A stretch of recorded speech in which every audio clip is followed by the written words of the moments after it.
အားလုံးမင်္ဂလာပါ I'm Photoshop နဲ့ကြည့်ဆိုပါရစေကျွန်တော်ဒီနေ့ပြောပြပေးသွားမယ့်အကြောင်းလေးက Photoshop ထဲမှာ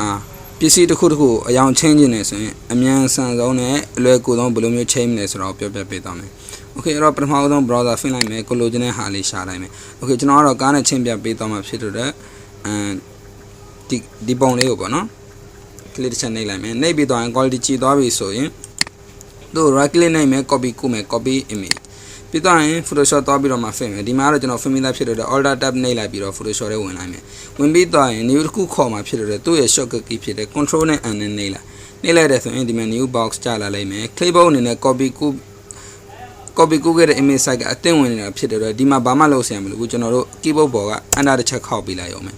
Okay ဝင်လာပြီဆိုရင်ဒီမှာခုနက copy ကူခဲ့တဲ့ပုံကို paste ချဖို့အတွက် Control V နှိပ်ပေးလိုက်ရင်ရပြီ Okay ဒီမှာပုံဝင်လာပြီအဲ့တော့ကျွန်တော်တို့ကဒီပုံမှာပါနေတဲ့ကားလေးကို color change မှာဖြစ်တဲ့အတွက်ဘာလုပ်ပေးရမလဲဆိုတော့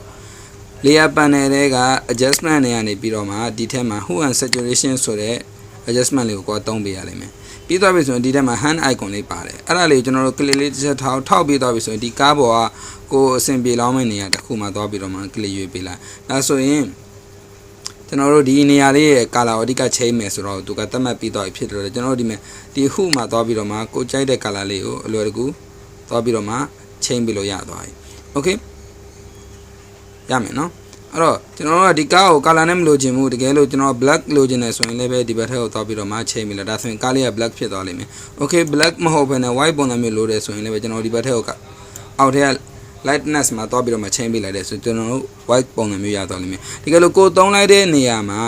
ဘေး color တွေပါအရန်ထိနေတယ်ဆိုရင်တော့ကျွန်တော်ဒီအောက်ထက်မှာသွားပြီးတော့မှ color ညှိပြီးလို့ရတယ်ပေါ့နော်ကိုလိုချင်တဲ့လောက်အချင်းချင်းနေရအောင် Okay အဲ့တော့ဒီနေ့ပြောချင်တာကတော့ဒီလောက်ပဲအားလုံးပဲအဆင်ပြေမယ်လို့ထင်ပါတယ် Thank you ပါအဲ့တော့ကျွန်တော်ဒီ Facebook page လေးရှိတယ်ပြီးတော့ပြီဆိုရင် YouTube channel လေးရှိတယ်ပေါ့နော်တကယ်လို့ကျွန်တော်အခုကြည့်နေတဲ့သူက